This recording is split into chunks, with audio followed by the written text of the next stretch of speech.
اللهم صل على سيدنا محمد وعلى آل سيدنا محمد كما صليت على إبراهيم وعلى آل إبراهيم في العالمين إنك حميد مجيد.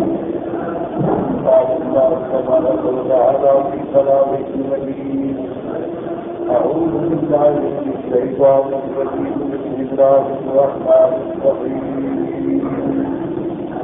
قال اهبطا منها جميعا بعضكم لبعض عدو فإما يأتينكم مني هدى فمن اتبع هداي فلا يضل ولا يشقى ومن أعرض عن ذكري وإن له معيشة ضنكا ونحشره يوم القيامة أعمى قال رب لم حشرتني أعمى وقد كنت بصيرا قال كذلك أتتك آياتنا فنسيتها وكذلك اليوم تنسى. قال المؤلف والمفسر رحمه الله تعالى: ألا من نفعل به وأذوبكم بالدارين آمين إلى أن قاموا. يقول تعالى لآدم وحواء وإبليس: اهبطوا منها جميعا، أي من الجنة كلكم. وقد فصلنا ذلك في سورة البقرة. المفسر رحمة الله عليه الآيات کی تفسیر بیان فرماتے ہیں کہ دراصل اللہ نے سب کو یعنی حضرت آدم علیہ السلام، حضرت علیہ السلام اور اسی طرح ابلیس لعین کو سب کو حکم ہوا کہ جنت سے جب یہاں بھی کرایا ہے اس لحاظ کا ذریعہ قال اهبطا یعنی تم دونوں اور ایسے راستہ کو سب کو کرنا. تو اس لیے مفسر رحمۃ اللہ علیہ نے وہی ترجمہ کیا کہ مقصد اس حکم سے یہ تھا کہ تم اب تینوں کے تین جو ہو وہ زمین میں اتر جاؤ. آسمان سے اترنے کا حکم ملا، جنگل سے نکلنے کا حکم ملا. اب مفسر رحمۃ اللہ نے فرماتا ہے کہ اس وقت میں نے سورۃ البقرہ میں بڑی تفصیل سے بحث کی ہے. اشارہ ہوتا ہے کہ جو طالب علم دیکھنا چاہیں وہ یہی مقام سورۃ البقرہ میں کھول کے دوبارہ دیکھیں.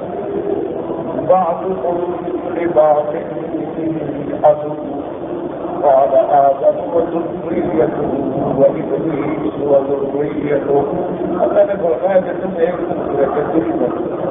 کیا مانا یعنی آدم علیہ السلام کی جو اولاد پیدا ہوگی اس میں بھی دشمنیاں ہوگی، اور ابلیس کی جو اولاد ذریت ہوگی شیاطین جن ان میں بھی دشمنیاں.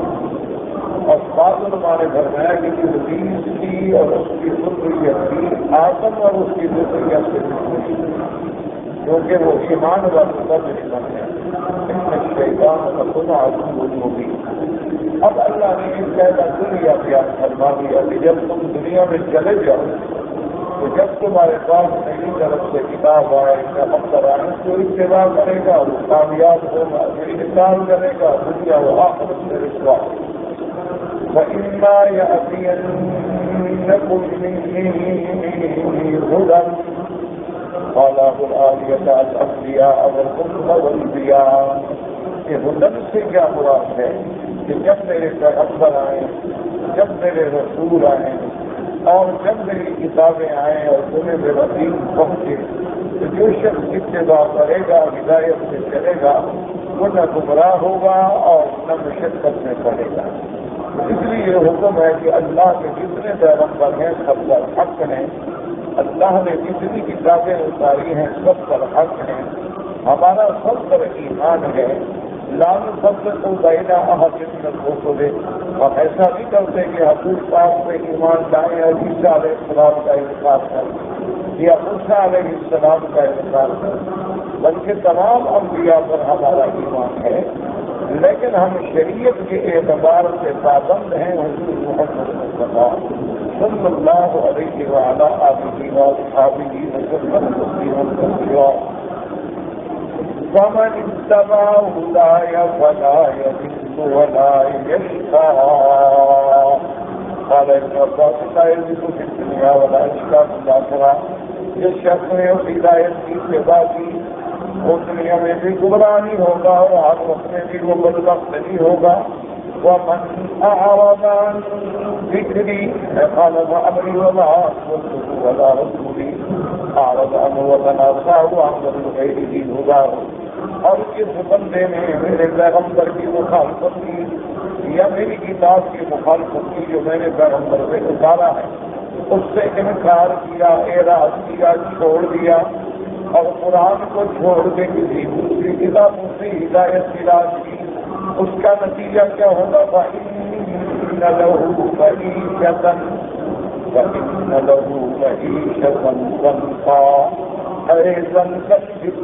دنیا میں بھی اس کی زندگانی معیشت خراب.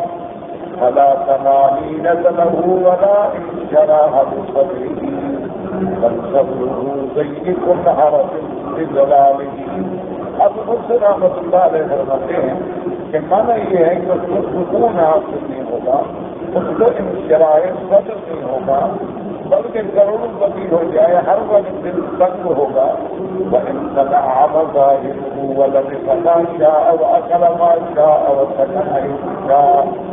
بظاہر کیا ہے وہ اچھے سے اچھا لباس پہنے، اچھے سے اچھی بلڈنگوں میں رہے، اچھے سے اچھے کھانے تناول کرے، لیکن اس کو طمانینت حاصل نہیں. اطمینان قلب جو ہے وہ تب حاصل ہوتا ہے جب ایمان وَمَن يُؤْمِن بِاللَّهِ يَهْدِ قَلْبَهُ. اور اسی طرح فرمایا أَلَا بِذِكْرِ اللَّهِ تَطْمَئِنُّ الْقُلُوبُ کہ اللہ کا ذکر جو ہے وہ ہمارے دلوں کی تسکین کا ذریعہ. اسی لیے بڑے بڑے اولیاء اللہ کے ملے جن کی خدمت میں بادشاہ نے وقت میں آ کے خود درخواست کی کہ ہم جاگیریں دیتے ہیں، ہم دولت دیتے ہیں، ہم پیسہ دیتے ہیں تاکہ آپ کو کوئی فکر نہ ہو. اگر میں الحمدللہ اللہ تبارک و تعالیٰ پر یقین و اعتماد کی جو دولت حاصل ہے وہ تمہاری اس سلطنت سے، دولت سے، دنیا سے، پیسے سے زیادہ ہے، کیونکہ ان کو صحیح معنی میں دلی کی کام ہوتا ہے یقین. چاہے مومن مصیبتوں سے بھی گزر رہا ہوتا ہے، اس کو پتہ ہوتا ہے کہ میرے لیے اجر ہے، اور اگر راحت سے گزر ہوتا ہے تو اللہ کا شکر ادا کرتا ہے. فَإِنَّ قَلْبَهُ مَا لَمْ يَخْلُصْ بِالْيَقِينِ وَالْهُدَىٰ وَفِي قَلَقٍ وَحَيْرَةٍ وَشَكٍّ. تاکہ جب تک ایمان نہ ہو اس کا دل جو ہے وہ یقین و ہدایت حاصل نہیں کر سکتا، بلکہ وہ ہر وقت پریشانیوں میں ہوتا ہے. فَلَا يَزَالُ فِي رَيْبَةٍ يَتَرَدَّدُ وَهَٰذَا مُزَّنٌ بِالْمَعِيشَةِ. اور ہمیشہ جو ہے پریشان. اب دیکھیں لوگوں کو بھی لوگ ہر وقت پریشان ہو، وہاں کاٹا ہو گیا، وہاں نقصان ہو گیا، وہاں گاڑی رک گئی، وہاں جہاز رک گیا، وہاں یہ ہو گیا، وہاں یہ ہو گیا، کیونکہ گھر سے ان کو نیند نہیں آتی جب تک کہ کوئی نہیں ہوتا. اب بعض علماء فرماتے ہیں فَإِنَّ لَهُ مَعِيشَةً ضَنْكًا زمانہ، یعنی اللہ اس کو قبر میں عذاب دیں گے، کیونکہ کافر جو ہے مرنے کے وقت سے عذاب شروع ہو جاتا ہے. کافر پر جب موت آتی ہے اسی وقت ملائکۃ العذاب آ جاتے ہیں اور اسی وقت سے اس کی روح کو بڑی سختی سے نکالا جاتا ہے اور اس کو بتا دیا جاتا ہے کہ فَخْرُجِي إِلَىٰ رَبِّكِ غَضَبًا. اب چلو تم اللہ کے پاس جو تم سے ناراض ہے، اور پھر قبر کے اندر بھی اس کے اللہ کے عذاب کو سنت ہو جائے. قال علي بن ابي طلحه قال ان له معيشه ضنكا فلا شقى. محنت یہ بدبخت. فقال الذين قالوا انه معيشه ضنكا قال انما عليك عبد عباد الله قدر لا يستكين فيه ولا خير فيه او هو الضنك في المعيشه. حضرت ابن عباس رضی اللہ تعالیٰ عنہ فرماتے ہیں کہ معنی یہ ہے کہ اللہ فرماتے ہیں کہ میں اپنے بندے کو لے کر تھوڑا یا دیا گا اور اس کے اندر وہ مجھ سے نہیں کرتا تو پھر اس کے لیے کوئی بہتری نہیں، اس کے لیے کوئی خیر نہیں. بلکہ وہ جتنا قدم اٹھائے گا عذاب کی طرف اٹھائے گا. اس لیے گویا کہ یہ اس کی معیشت کے اندر تنگی ہے. وقال أيضا إن قوما ضلالا أعرضوا النهج وكانوا بإشراف من الدنيا متكبرين وكانت معيشتهم ضنكا وذلك أنهم قالوا يرون أن الله ليس مخلفا لهم فإنما يشركوا إلى الليل بالله والتكبير. بلکہ فرماتے ہیں کہ بعض قومیں ایسے ہیں گمراہ ہیں جنہوں نے حد سے اعراض کیا.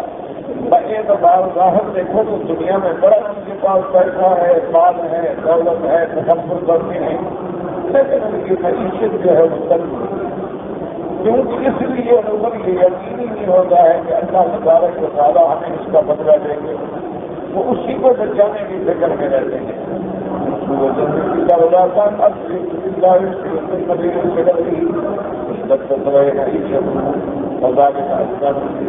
کیونکہ جب بندے کا اللہ پر یقین نہ ہو بلکہ اللہ تبارک و تعالیٰ کے بارے میں نعوذ باللہ پورے گمان کرتے ہیں اور یہ یقین نہ ہو کہ پھر آگے آخرت ہوگی، ہمیں انعام ملے گے، ہمیں جنت ملے گی، ہمیں نعمتیں ملیں گی، تو وہ تو کسی دنیا کو بچانے کے فکر میں ہے. اس لیے اس کو کسی حال میں بھی چین نہیں ملتا. وقال الصحابہ ورد الصیح ورد الخبیر. اور حضرت صحابہ فرماتے ہیں فإن له معیشة ضنکا. کیا مانا کہ اس کے عمل بھی بھرے ہوں گے اور رزق بھی حرام ہے. اس کو یہ پتا نہیں ہوگا کہ یہ سود کا پیسہ ہے، یہ رشوت کا پیسہ ہے، یہ جوئے کا پیسہ ہے، یہ قمار کا پیسہ ہے. اور اعمال بھی خبیثہ بھی یہی اس کی زندگانی کی طرف. وقد قال اکرم اور مالک بن دینار حضرت اکرم اور مالک بن دینار نے بھی یہی ارشاد فرمایا. وقال سفیان بن عیینہ نبی حازم النبی صاحب حضا نبی سید کی قولی معیشت ضنکا قال يضيق عليه قبره حتى تنقلب أغلاه فيه. حضرت ابھی صحیح فرماتی ہے کہ اس کی زندگی کی تنگی کا معنی یہ ہے کہ اس کو قبر میں اللہ عذاب دیں گے. قبر کو اتنا تنگ کر دیا جائے گا کہ حتیٰ کہ اس کی دائیں پھنس جو ہے دائیں میں گھس جائے گی اور دائیں جو ہے اس دائیں میں گھس جائے گی. قال ابو حاتم الرازي النعمان ياسين فقال وقال وقال في هذا الحديث فقال حدثنا صفوان قال أخبرنا الوليد أخبرنا عبد الله بن بهية النواري صحيح بن أبي سعيد قال قال رسول الله صلى الله عليه وسلم في قول الله عز وجل فإن له معيشة ضنكا. اس سے مراد یہ ہے کہ عذاب قبر ہوگا اور قبر کی پکڑ ہوگی. وقال النبي أيضا عبد الولي مسلمان قال عبد الله بن مسلم عبد الله بن حية قال عبد الله بن سمعان بن جيرة بن الرحمن عن أبي هريرة رضي الله تعالى عنه عن رسول الله صلى الله عليه وسلم قال المؤمن في قبره في روضة خضراء. مومن کو جب موت آتی ہے وہ قبر میں جاتا ہے، اس کی قبر ایسی ہوتی ہے کہ سب باغ بن جائے، چاہے وہ ہمیں نظر نہ آئے لیکن اللہ اس کے لیے بنا دے. اب دیکھو نا جیسے آپ کے خواب میں سو رہا ہوں تو خواب میں وہ دیکھتا ہے کہ میں باغ میں ہوں. اب لوگوں کو تو نظر نہیں آ رہا، ساتھ سونے والوں کو بھی پتہ نہیں لگ رہا، لیکن وہ دیکھتا ہے میں باغوں میں ہوں، میں نہروں پہ ہوں، میں دریاؤں پہ ہوں، میں سیر کر رہا ہوں. تو اللہ تبارک و تعالیٰ اس کے لیے ایسی راحت پیدا ہے. اسی لیے روایت میں آتا ہے قبر کیا روضۃ من ریاض الجنہ او حفرۃ من حفر النیران. قبر جو ہے یا تو مومن کے لیے جنت کے باغوں میں سے ایک باغ بن جائے گا اور کافروں کے لیے جہنم کے گڑھوں میں سے ایک گڑھا بن جائے گا. یہ بے عینی ہی اسی طرح ہے کہ اب دیکھیں دو بندے ایک کمرے میں سو رہے ہیں. ایک بندہ خواب دیکھتا ہے کہ میں حرم میں ہوں، بارش ہو رہی ہے، طواف کر رہا ہوں. دوسرا بندہ دیکھتا ہے کہ مجھے کسی نے رسا ڈال کے لٹکایا ہوا ہے، مجھے مار رہے ہیں، عذاب دے رہے ہیں. تو حالانکہ دونوں میں ایک نہ اس کو اس کا پتا ہے نہ اس کو اس کا پتا. تو جو اللہ یہ ہمیں خواب میں دکھانے سے کھاتے ہیں وہ قبر میں بھی دکھانے سے کھاتے ہیں. اللہ تبارک و تعالیٰ کے آگے کوئی چیز مشکل نہیں ہے. فرماتے ہیں يُحْشَرُ لَهُ فِي قَبْرِهِ 70 ذِرَاعًا اور اس کی قبر جو ہے اس کے لیے 70 ہاتھ کھلی ہوئی ہے. اب آپ دیکھتے ہیں کہ کیمرے میں کتنا ایک چھوٹی سی سڑک کو لمبا دکھا دیتے ہیں، تو اگر ایک کیمرے میں انسان یہ کر سکتا ہے تو وہ خالق کے سماوات و الارض نہیں کر سکتے. ہمیں معلوم یہی ہوگا کہ یہ قبر ہے، پھر وہ کیسے بڑھ گئی؟ اللہ تبارک و تعالیٰ قادر کہ 70 ہاتھ اس کو معلوم ہوتا ہے کہ میری قبر جو ہے وہ کھول دی. وَيُنَوَّرُ لَهُ قَبْرُهُ كَالْقَمَرِ لَيْلَةَ الْبَدْرِ، اور اس کی قبر میں ایسی روشنی ہو جاتی ہے جیسے 14 کا چاند نکلا ہوا ہو. اس کی قبر میں پھر اندھیرا ہے. اس لیے دعا کریں کہ اللہم نور قبورنا، اللہم بید وجوہنا، اللہم اغفر لنا ولوالدینا ولجمیع المسلمین والمسلمات والمؤمنین والمؤمنات الاحیاء یا الہ العالمین. عذاب دنیا سے بھی بچا، عذاب قبر سے بھی بچا، عذاب حشر سے بھی بچا، فتنہ قبر سے بھی بچا، اور اس سوال میں اپنی رحمتوں سے ثابت قدم کرا. اپنے عاجز بندے ہیں، ضعیف ہیں، تو کریم ہے، اکرم الاکرمین ہے، تو رحمان و رحیم ہے، اپنی شان کے مطابق معاملہ فرما. اس کے بعد فرماتے أتدرون فيما أنزلت هذه الآية فإن له معيشة ضنكا. انہوں نے پوچھا کہ جانتے ہو کہ آیت کس دن کس سوال میں اتری؟ أتدرون ما المعيشة الضنك قالوا الله ورسوله أعلم. آپ نے پوچھا جانتے ہو کہ تنگ زندگی کیا ہوگی؟ نے کہا اللہ جانتا ہے، اللہ کا رسول جانتا ہے. قال عذاب الكافر في قبره والذي نفسي بيده انه ليسلط عليه 99 تنين. أتدرون ما التنين؟ 99 حية لكل حية 7 رؤوس ينفخون في جسمه ويمسعونه ويحدثونه إلى يوم يبعثون. کافر کو عذاب ہوتا ہے قبر میں، اور اس پر اللہ تبارک و تعالیٰ 99 تنین چھوڑتے ہیں. پوچھا کہ تنین کیا ہوتے ہیں؟ ہم نے کہا کہ 99 سانپ چھوڑا جاتا ہے. ہر سانپ کے 7 سر ہوتے ہیں، وہ اس کو ڈراتے ہیں اور اس کو ڈنک مارتے ہیں اور کیا مطلب مارتے رہیں گے. لیکن اس حدیث کا مرفوع ہونا جو ہے وہ بالکل یقین. وقال البزار وحدثنا محمد بن يحيى الأزدي حدثنا محمد بن عمرو قال حدثنا هشام بن سعد عن سعيد بن أبي هلال عن ابن هريرة رضي الله تعالى عنه عن النبي صلى الله عليه وسلم في قوله عز وجل فإن له معيشة ضنكا. قال المعيشة والضنك الذي قال الله له يسلط عليه 99 حية يهزون لحظه والسابق والساعة.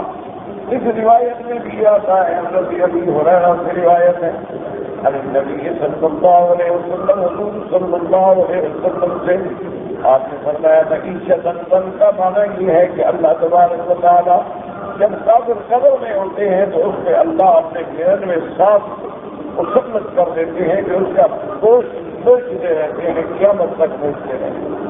اللہ تبارک و تعالیٰ عذاب سے محفوظ کرتے ہیں. وقال أيضا حدثنا أبو زرع قال حدثنا أبو الوليد قال حدثنا عباس بن محمد بن عمرو النبي صلى الله عليه وسلم عن النبي صلى الله عليه وسلم. یہ روایت في حضرت ابی ہریرہ سے فإن له معيشة ضنكا قال عذاب القبر. ان کا اس سے مراد عذاب قبر. اور یا تو اللہ تبارک و تعالیٰ کبھی دنیا میں بھی نمونہ دکھا دے. بہت ایسے واقعات گزرے ہیں کہ قبر کو کھودا گیا یا قبر گر گئی تو سانپ اندر تھے. ایسے واقعات بھی دنیا میں ہوئے ہیں کہ جب کسی مردہ کو دفن کیا گیا تو قبر میں باہر تھے. ایسے واقعات بھی دنیا میں دیکھے گئے ہیں کہ قبر سے رات کو انگارے اور آگ نکلتی ہوئی. اور اسی طرح ایسے واقعات بھی دیکھے گئے کہ جب اللہ والے کو دفن کیا گیا تو قبر کی کسی سے خوشبو آیا اور وہ خوشبوئیں ایک دو نہیں سینکڑوں متونے تھے کہ اللہ تبارک و تعالیٰ نے اس مٹی کو بھی معطر کر دیا. اسی طرح اللہ تبارک و تعالیٰ اپنے بندوں کا نمونہ بھی کبھی دکھلا دیتے اور کبھی اپنے دشمنوں کا نمونہ بھی دکھلا دیتے تاکہ لوگوں کو یقین آ جائے کہ قبر جو ہے اس میں راحت بھی ہو سکتی ہے اور عذاب بھی ہو. جو مومن سوال و جواب میں ثابت قدم رہتے ہیں ان کے لیے جنت کی کھڑکی کھل جاتی ہے اور وہ بڑی راحت و اطمینان سے. اور جو کافر ہوتے ہیں مشرک ہوتے ہیں غیر اللہ کے پجاری ہوتے ہیں اور سوال و جواب میں فیل ہو جاتے ہیں تو ان کے لیے جہنم کی کھڑکیاں کھل جاتی ہیں اور وہ قیامت تک اس عذاب میں فَنَحْشُرُهُ يَوْمًا قِيَامَةِ أَعْمَىٰ قَالَ وَجَاءَ مُوسَىٰ إِلَىٰ حُجَّتِهِ. حضرت مجاہد ابو صالح فرماتی ہے کہ اعمال کا معنی ہے کہ اس کے پاس کوئی حجت نہیں ہوگی قیامت کے دن. یعنی جیسے اندر کے بعد کوئی روشنی نہیں ہوتی. اگر علم نہ ہو دلیل نہ ہو حجت نہ ہو تو کوئی آدمی اندھا ہے. وقال اکرمہ جانا نہیں کل شیء الا جہنم. اور حضرت اکرمہ کا ایک قول یہ بھی ہے کہ قیامت والے دن کافر جو ہے اس کو اللہ اندھا کر دیں گے اس کو کچھ بھی نظر نہیں آئے گا صرف جہنم نظر آئے گا. جہنم کو تو دیکھے گا باقی کچھ نہیں دیکھ سکے. اور یہاں تک وہ یقون اور بعض علماء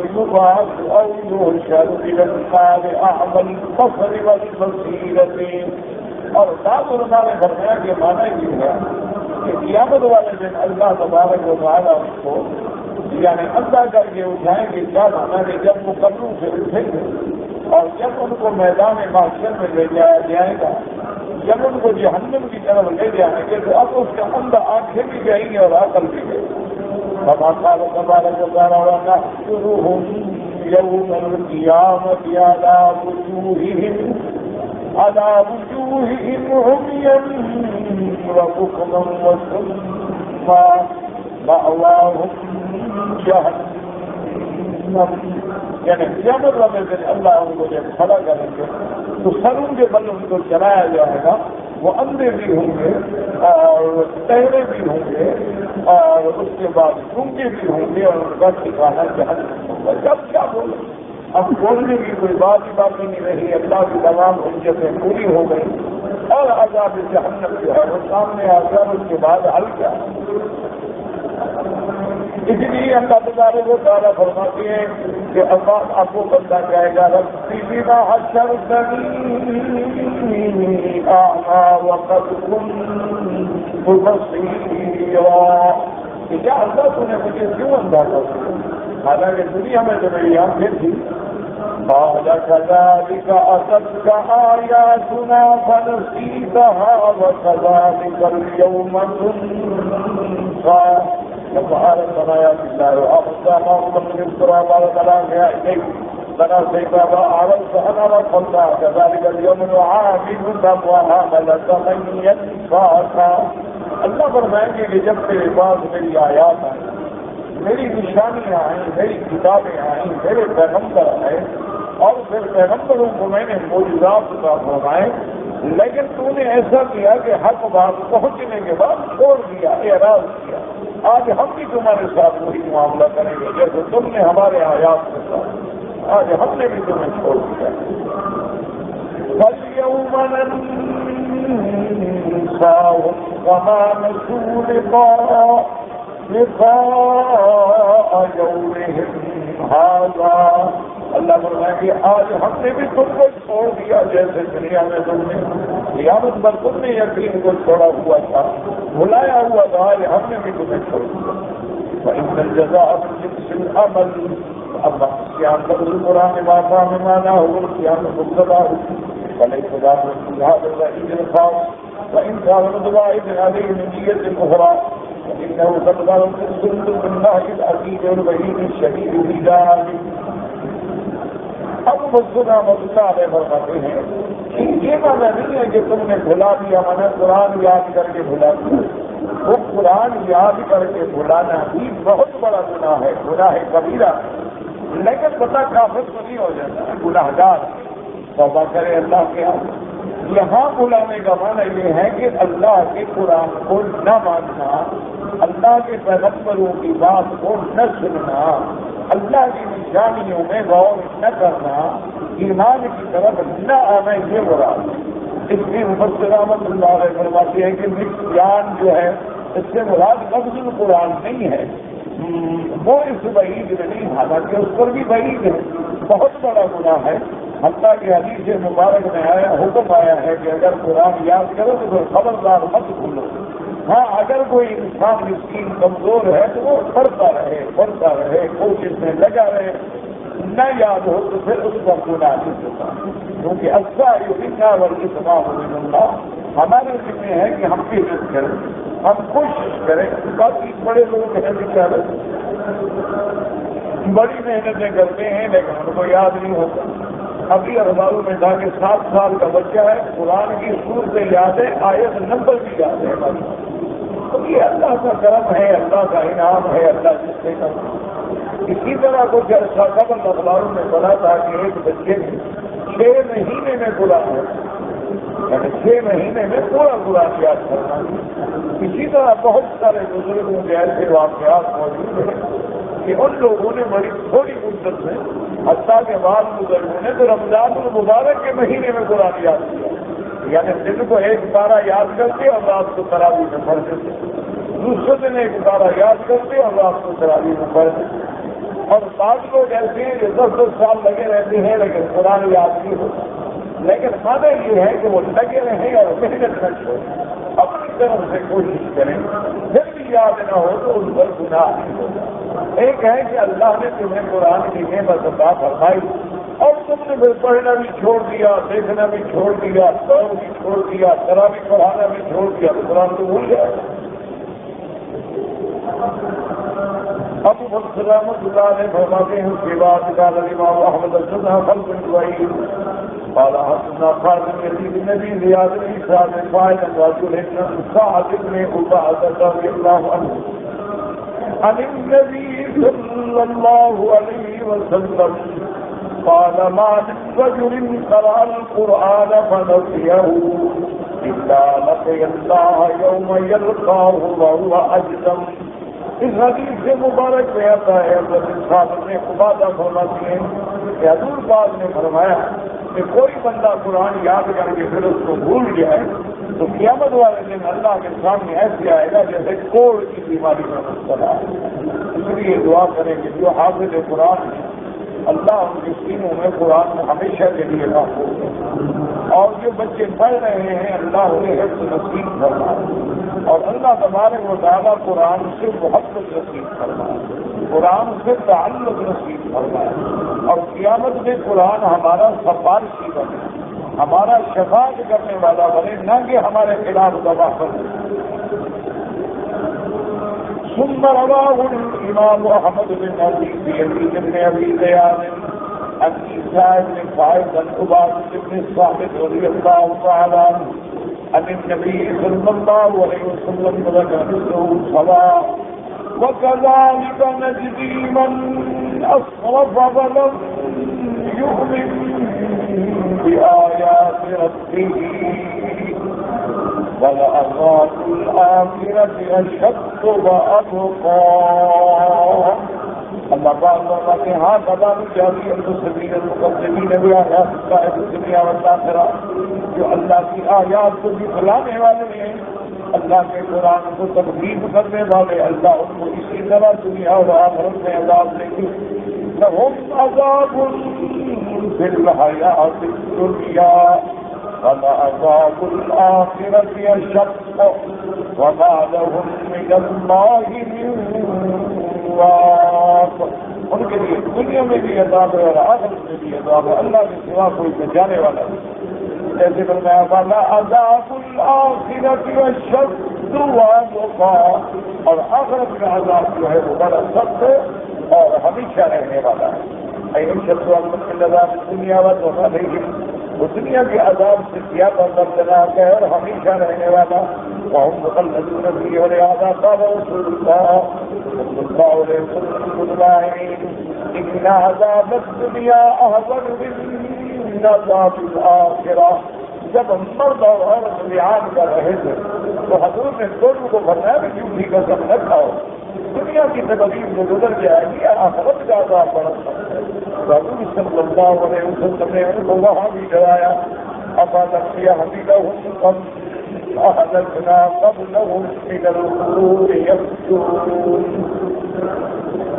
يمشون في مساكنهم إن في ذلك لآيات لأولي النهى فلولا كلمة سبقت من ربك لكان لزاما وأجل مسمى فاصبر على ما يقولون وسبح بحمد ربك قبل طلوع الشمس وقبل غروبها ومن آناء الليل فسبح وأطراف النهار لعلك ترضى.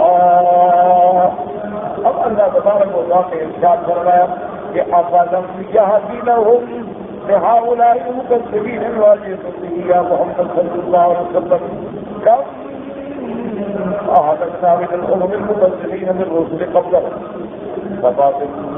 فليس هم باقية ولا عين ولا أثر كما يشاهدون ذلك من ديارهم الخالية التي خلقوا فيها يسألون فيها إن في ذلك لآيات لأولي النهى. اللہ نے فرمایا کہ میرا محبوب انصاف ان مقدمین کو اس بات سے عبرت نہیں آتی.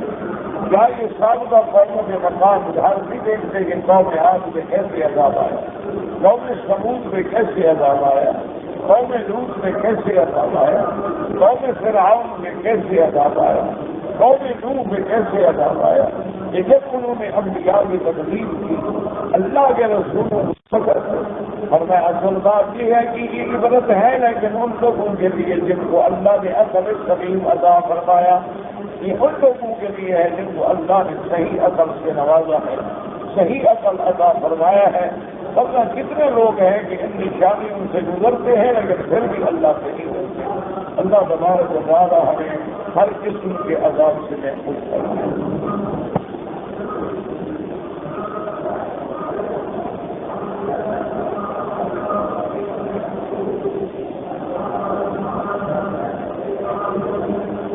کہتے ہیں جی کہ بعض گنڈے لوگ جو ہیں، شرارتی لوگ جو ہیں، فسادی لوگ جو ہیں، وہ علاقے میں جرائم کرتے ہیں، شریفوں کو ستاتے ہیں، تو کیا ان کے خلاف ہمیں جذبہ جہاد کے ساتھ کام کرنا چاہیے کہ نہیں؟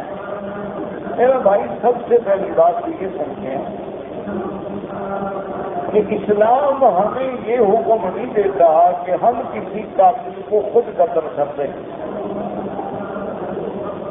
ہم کسی زانی کو خود سنگسار کر دیں،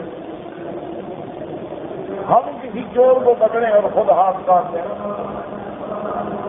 اگر یہ اجازت ہو جائے تو پورے عالم میں فساد ہو جائے گا، پوری دنیا میں فساد ہو جائے گا. کسی کو کیا پتا کہ صحیح کیا یا غلط کیا. اس لیے شریعت کا حکم یہ ہے کہ آدمی ایسے حالات میں اپنے اولو الامر جو ہیں یعنی جن کو اللہ نے اقتدار دیا ہے، اللہ نے حکومت دی ہے، ان کو مطلع کرے، ان کے ساتھ تعاون کرے، ان کے ساتھ امداد کرے اور ایسے مفسدین کا فساد ختم کرنے کی کوشش کرے. ورنہ اگر ہر آدمی کو اجازت دے دی جائے تو یہ تو پھر فساد ختم نہیں ہوگا اور بڑھ جائے. اگر محلے والے ایک آدمی کو ماریں گے اس کے بعد آگے ایک اور آدمی کو ماریں گے، اس کے بعد آگے ایک اور آدمی کو ماریں گے، وہ کہیں گے کہ وہ بے گناہ تھا، وہ کہیں گے وہ بے گناہ تھا. یہ تو فساد بڑھتا جائے گا. اللہ کو تو فساد پسند ہے. واللہ لا یحب الفساد ان اللہ لا یحب المفسدین. ہاں یہ الگ بات ہے کہ تم اپنے گھر میں ہو، تمہارے گھر میں خدا نہ کرے کوئی ڈاکو گھستا ہے، تمہارے گھر میں کوئی آدمی تمہاری مال دولت یا عزت لوٹنے کے لیے آتا ہے تو اب شریعت نے تمہیں اپنے دفاع کا کامل حق دیا. اب اگر تم اپنا دفاع کرتے ہوئے مارے گئے ہو تو تم مظلوم ہو، شہید کہتا ہے۔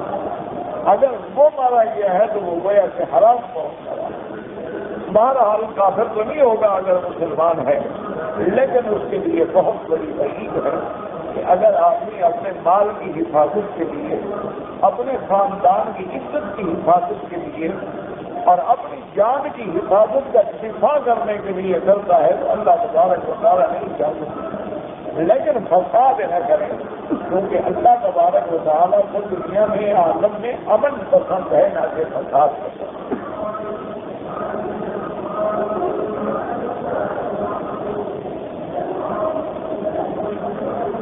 اگر قربانی کا جانور خفتی ہے، قربانی ہو جاتی ہے، خفتی ہونے سے تو اور جانور بہتر ہو جاتے ہیں، اور زیادہ اچھے ہو جاتے ہیں، تو بہرحال قربانی ہو جاتی ہے۔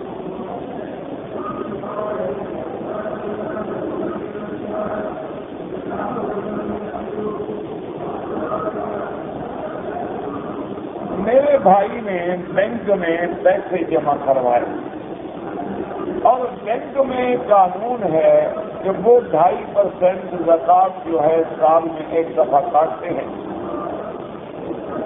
تو میرے بھائی نے اس زکوٰۃ سے بچنے کے لیے فارم بھر کے اپنے آپ کو شیعہ بنا دیا، نعوذ باللہ۔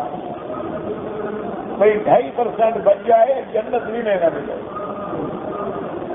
میں دنیا میں اپنے آپ کو نعوذ باللہ کافروں میں شمار کروں، بہت 4 پیسے بچنے کے، اور وہ لے کے اپنی بہنوں کو دے دیتا ہے جو غریب ہے۔ یہ بالکل غلط بات ہے۔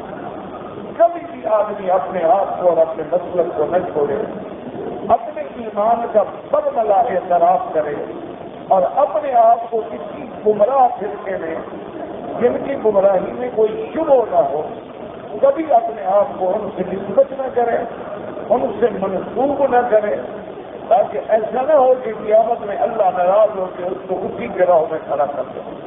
اس لیے فوراً توبہ کرو، استغفار کرو، اور بینک میں جو پیسے ہیں تمہارے اگر زکوٰۃ پڑتی ہے کوئی بات نہیں، اللہ تبارک و تعالیٰ تمہیں اس کا بدلہ ادا کروائیں گے، کیونکہ زکوٰۃ دینے میں رزق میں برکت ہوتی ہے، کمی نہیں ہوتی۔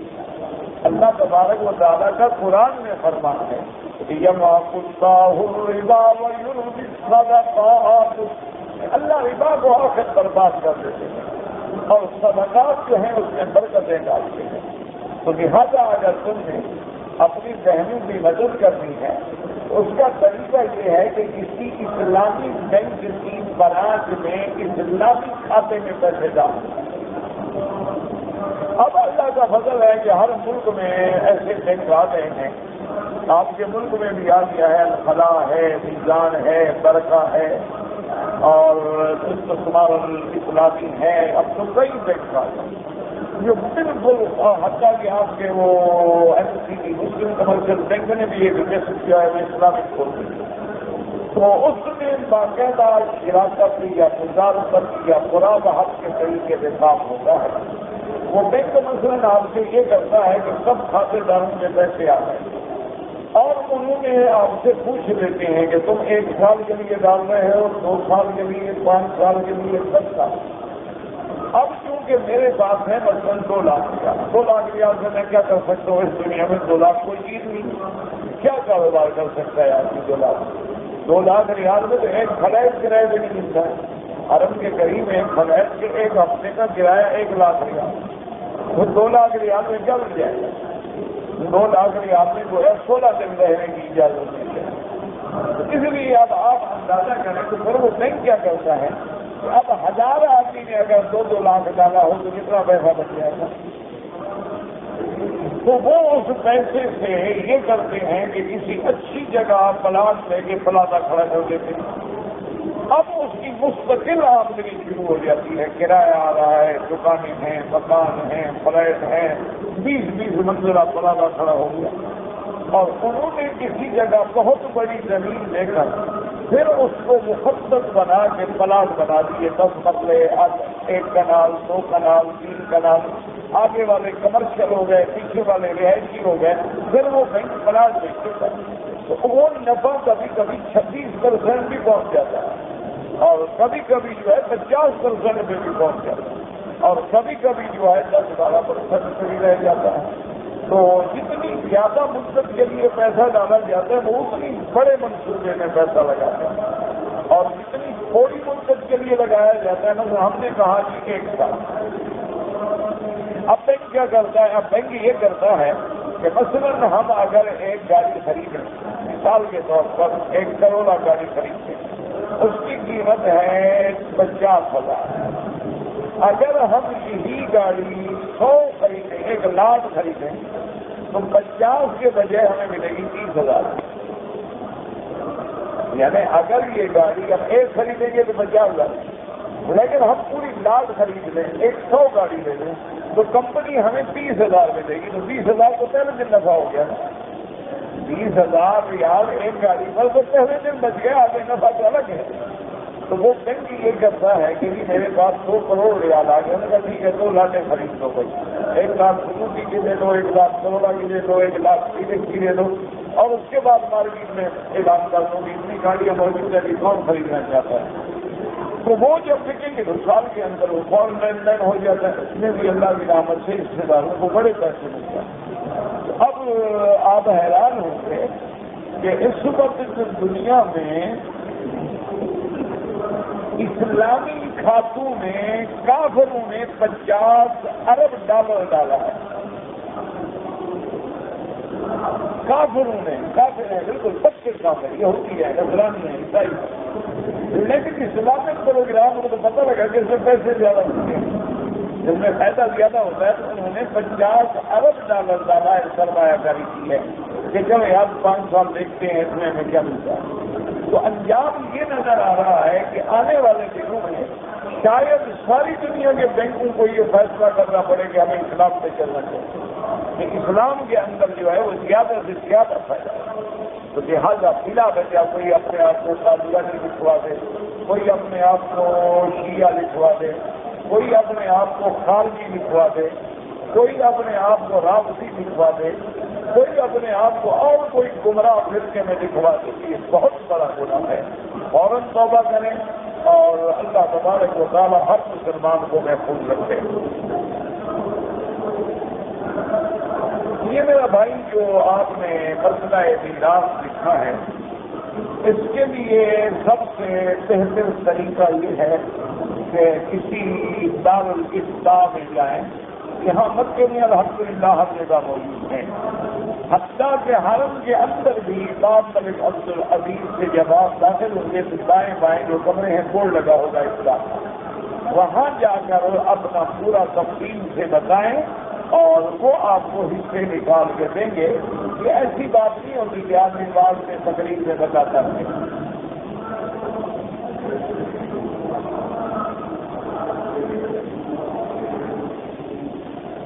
ہاں اس مولانا عزیز ہے رحمۃ اللہ ہے، وہ بہت ہو گئے ہمارے بہت ہی مہربان تھے، اور ان کے جو بھائی تھے نا حضرت مولانا محمد الیاس رحمۃ اللہ ہے، وہ تو ہمارے بہت زیادہ قریب. بہرحال دونوں بھائیوں نے بہت بڑی چیز کی خدمت کی. اللہ پاک ان کی قدروں کو باب جنت بنائے. اللہ تمام علماء، تمام اولیاء، تمام صلحاء، تمام ائمہ فقہاء، والدین اور تمام کلمے پڑھنے والے جو فوت ہو گئے، اللہ ان کی قبروں کو باب جنت بنائے. اور ان کے بچوں نے سلام بھیجا ہے تو مہربانی کہ وہ ہمیں یاد کرتے ہیں. اللہ ان کو ہدایت خیر دے.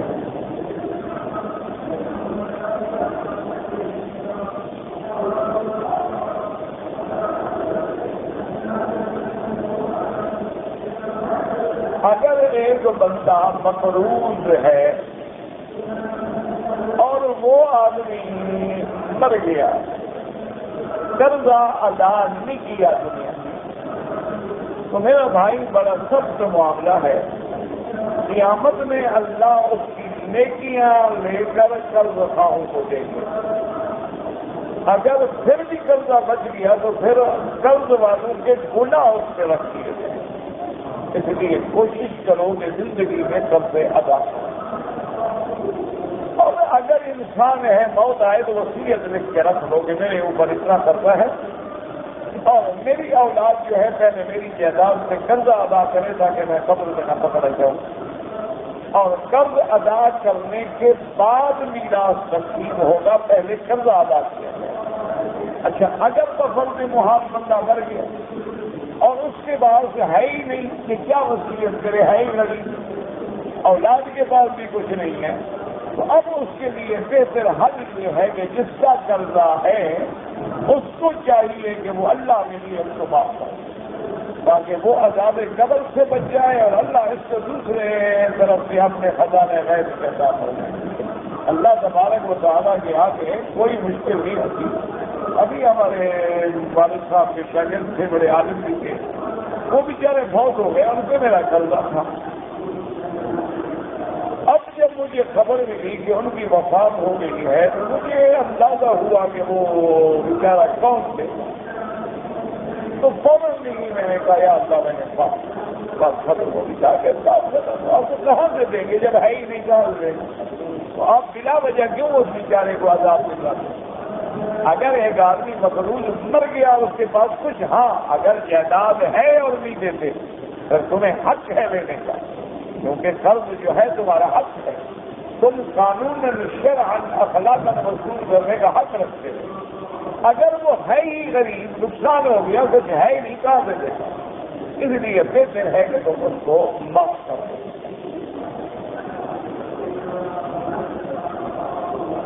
کہتے جی کہ ایک 100 میں سے زکوٰۃ کتنا دے؟ 2.5%، لیکن آپ کے پاس اگر ہے ہی 100 ریال تو پھر زکوٰۃ کوئی نہیں۔ زکوٰۃ تب ہوتی ہے جب 7.25 تولے سونا یا 7.25 تولے سونے کے برابر پیسہ یا 52.5 تولے چاندی، یا بعض علماء ضمنی نصاب کو جائز سمجھتے ہیں، بعض ناجائز ہیں۔ بعض علماء فرماتے ہیں کہ کچھ چاندی ہے، کچھ سونا ہے، لیکن نصاب بن جاتا ہے۔ اچھا، کچھ سونا ہے، کچھ چاندی ہے، کچھ گھر میں نقد ہے، تو جب وہ نصاب یعنی 52.5 تولے چاندی کے برابر ہو جائے تو اب 2.5% کے حساب سے زکوٰۃ دے۔ اب مثلاً 7.25 تولے ہے تو سارے کا دینا ہے، یا مثلاً 20 تولے سونا ہے تو 20 تولے کی آج کیا قیمت ہے، جو آج قیمت ہے اس کے مطابق 2.5% آپ کو ادا کرنا ہے۔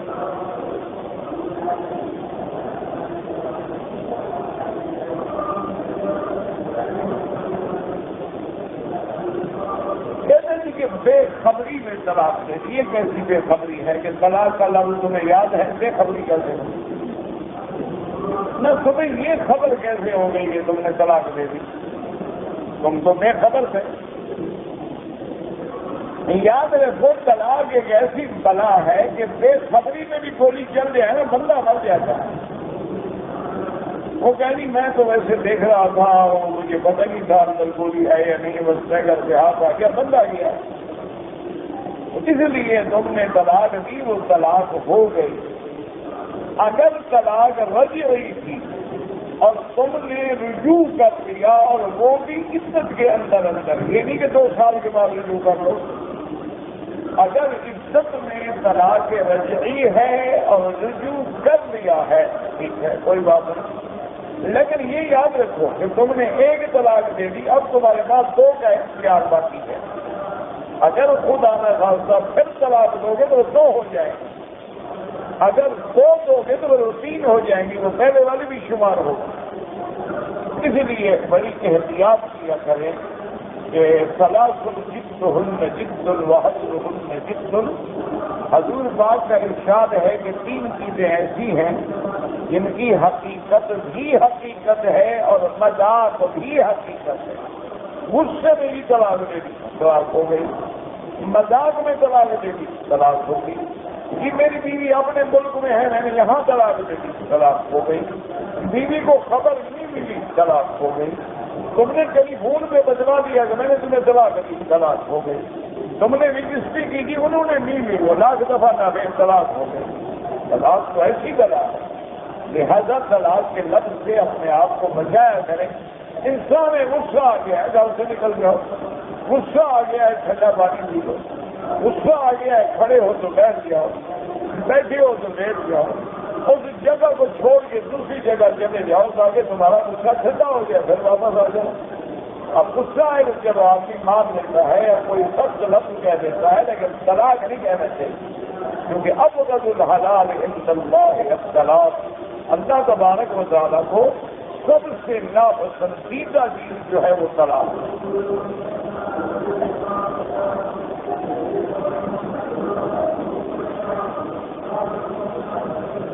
کہ ہم لوگ رمضان میں آئے تھے اور رمضان کے بعد ہم مدینہ منورہ بھی گئے ہیں، اور مدینہ منورہ سے آ کر اگر آپ نے شوال میں عمرہ کر دیا ہے تو چاہے یہ مسئلہ اختلافی تو ہے، لیکن بہتر یہ ہے کہ اب آپ یہی سمجھیں کہ آپ کا حج توقع ہوگا اور ایک بکری حج کے دنوں میں آپ رکھیں۔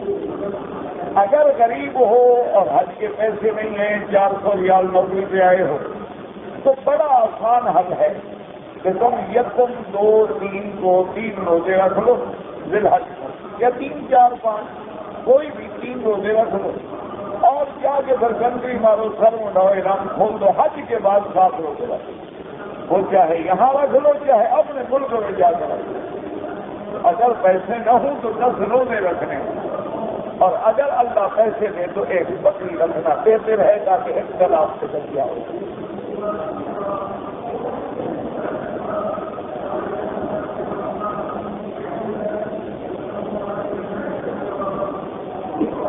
کہتے جی کہ میں شادی شدہ ہوں، لیکن اب میرا ارادہ ہے کہ سالی سے شادی کر لوں، ماشاء اللہ میری بات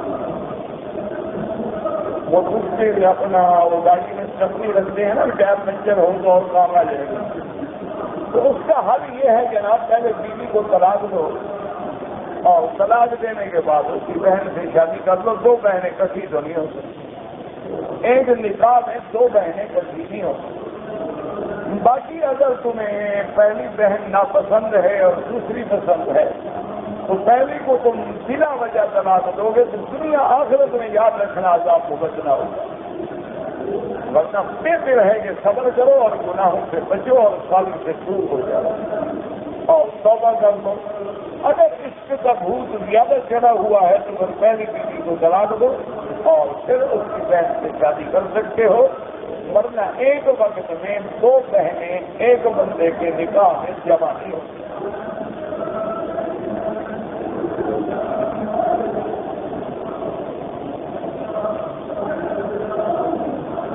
میرا بھائی 2 لوگ فوت ہو گئے تو ان کے لیے مثلاً عمرہ کرتے ہو تو اصل آسان طریقہ یہ ہے عمرہ ہو، طواف ہو، تلاوت ہو کرو، اور اس کے بعد اللہ سے دعا مانگو کہ یا اللہ اس کا ثواب فلاں ہوگا۔ اس میں اختلاف بھی نہیں، جھگڑا بھی نہیں، کیونکہ بعض علماء فرماتے ہیں کہ جب تک کوئی آدمی وصیت نہ کرے کہ بھئی میرا عمرہ ادا کرو، میرا حج کرو، تو اس کی طرف سے کوئی نہ کرے، لیکن اپنے عمرے کو تو کوئی منع نہیں کرتا کہ میں نے عمرہ اپنے لیے کیا، میں نے طواف اپنے لیے کیا، کرنے کے بعد اب جو اللہ مجھے مزدوری دیں گے تو میں کہوں گا اللہ میاں یہ اس کو ادا کرنا ہے۔ اس لیے اس میں جھگڑا بھی نہیں، اختلاف کہ تم عمرہ اپنے لیے کرو، طواف بھی اپنے لیے کرو، اور اس کے بعد دعا مانگو تو اللہ اس کو ثواب عطا فرمائے گا، اللہ تمہیں بھی محروم نہیں فرمائے۔ باقی والدین ہیں ان کے لیے حج بدل کرو، عمرہ کرو، نفل پڑھو، قرآن کرو، صدقہ کرو، خیرات کرو، جتنا اللہ ہمت دے والدین کے لیے کرو۔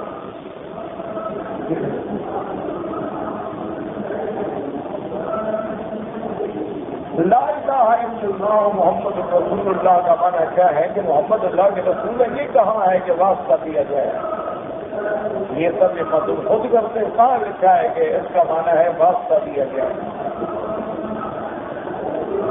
عجیب لا الہ الا اللہ، کوئی معبود برحق نہیں مگر اللہ، محمد اللہ کے رسول ہیں، اللہ کے بھیجے ہوئے ہیں، اللہ کے پیغمبر ہیں۔ اس کلمے میں کہاں لکھا ہوا ہے کہ ساتھ ہونے کا معنی ہے کہ واسطہ دو، یعنی جو نام ساتھ لکھا ہوا ہے سب کا واسطہ دو۔ قل من كان عدوا لله وملائكته ورسله وجبرائيل وميكائيل تو سب ملائکہ کا بھی بات اللہ کے ساتھ لکھے ہوئے ہیں وہ خوبی کی بات اب کی حالت کا کیا علاج ہے دنیا میں کہتے جی کہ مکے میں رہنے والے کا بھی مسئلہ ہو گیا مجھے حمام جانے کے بعد پیشاب کے قطرے آتے ہیں آپ کوشش کریں پانی ڈالتے رہیں تاکہ قطرے ختم ہو جائیں اگر ایسی بیماری ہے کہ قطرے ختم نہیں ہوتے تو آپ ہر نماز میں انڈرویئر بھی دھوئیں انڈرویئر بھی بدلیں اور ہر نماز کے لیے وضو بھی کیا کہتے جی آپ مجھے کوئی وظیفہ بتائیں وظیفہ بابا کسی پیر سے پوچھو نہ میں پیر نہ فقیر نہ عالم نہ مولوی مجھے وظیفے آتے تو میں خود نہ پڑھ لیتا بہرحال رزق کے لیے سب سے بڑا وظیفہ وہ ہے جو بتلایا ہے حضرت محمد صلی اللہ علیہ وسلم نے کہ روزانہ بندہ سورۃ الواقعہ پڑھا کرے ایک دفعہ سورۃ الواقعہ رات کو یعنی ہر حال میں پڑھے مغرب کے بعد پڑھ لیں عشاء کے بعد پڑھ لیں رات کو سونے کے وقت پڑھ لیں جب یاد آئے پڑھ لیں تو سورۃ الواقعہ پڑھنے کی برکت سے انشاءاللہ اللہ پاک کبھی ساتھ نہیں ہوگی اور بعض علماء نے یہ بھی لکھا ہے کہ جو اللہ کا نام تیرے کام کے مطابق ہو مثلاً تجھے رزق کی تلاش یا اللہ یا اللہ یا اللہ یا وہاب یا وہاب یہ نام کے ساتھ زیادہ سے زیادہ رزق کرو تو اللہ رزق بڑھا دے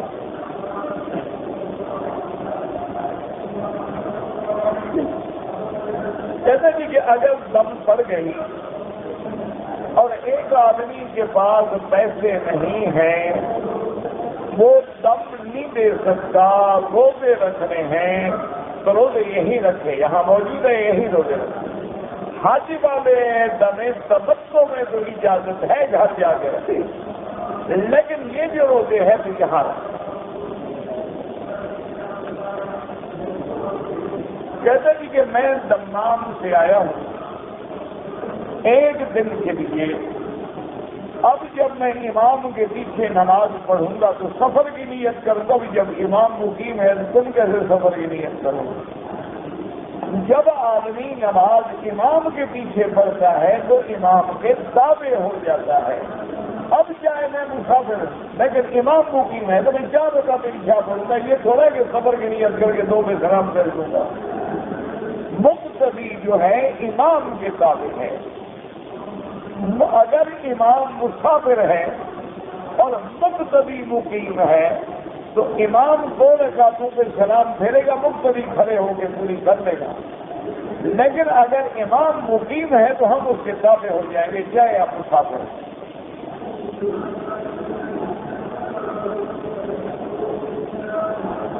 کہتے جی کہ میں نے حج بدل کروانا ہے کوئی مشکل نہیں حج بدل کرنے والے لوگ یہاں مل جائیں گے آپ کو ان کو آپ خرچہ برچہ دے دیں تو حج بدل کر دیں گے لیکن کوشش کرنا کہ کوئی دیندار آدمی کاروباری نہ ہو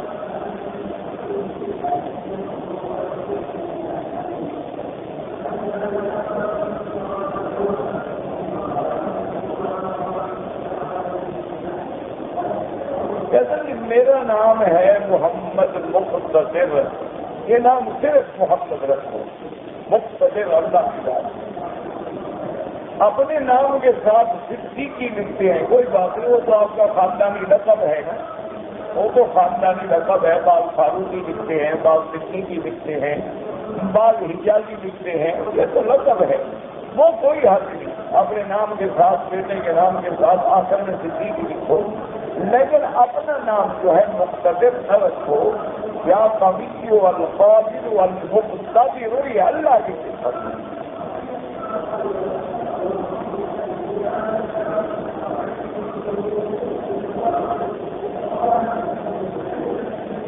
میں نے وطر کی نماز میں تیسری رکعت میں خلاف بھیج دیا نماز توڑ دیا پتہ نہیں کیوں توڑ دیا اللہ سب پھر ادا کرو کہتے تھے کہ سورت فاتحہ جب امام پڑھتے ہیں اور آمین کہہ کے تھوڑا وقفہ کرتے ہیں ہم دعا مانگ سکتے ہیں نہیں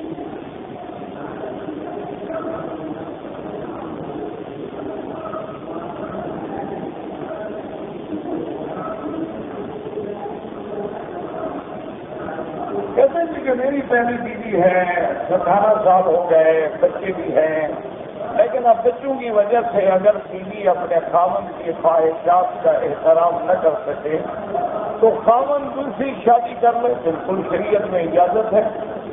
باقی اگر آپ کو خیال ہے کہ اس کو دکھ ہوگا تو صبر کر، اگر آپ کو احساس ہے کہ بچوں کی ماں ہے میں اس کو پریشان نہ کروں تو صبر کر لو، کوئی ایسی مشکل نہیں۔ کروڑوں لوگ ہیں جن کی ایک بیویاں ہیں، وہ بھی تو گزار رہے ہیں۔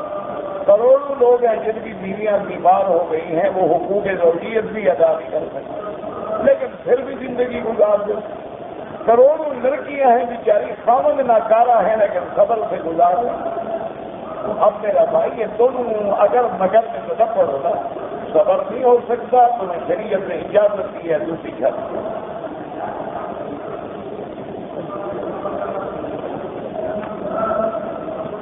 حضرت آدم علیہ السلام کے کتنے بیٹے تھے؟ کون گنے گا؟ تم بیٹے نہیں ہو؟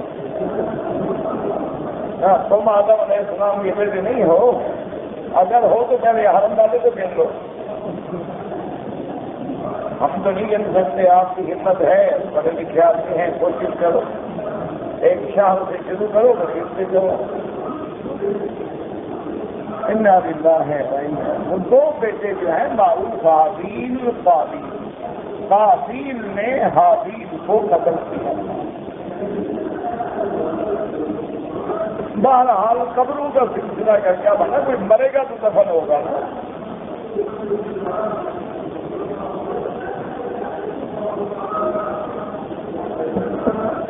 مامی سے نکاح جائز نہیں ہے۔ ربنا تقبل منا انك انت السميع العليم وتب علينا انك انت التواب الرحيم۔ یا الہ العالمین، عالم اسلام پہ اپنی رحمت نازل فرما۔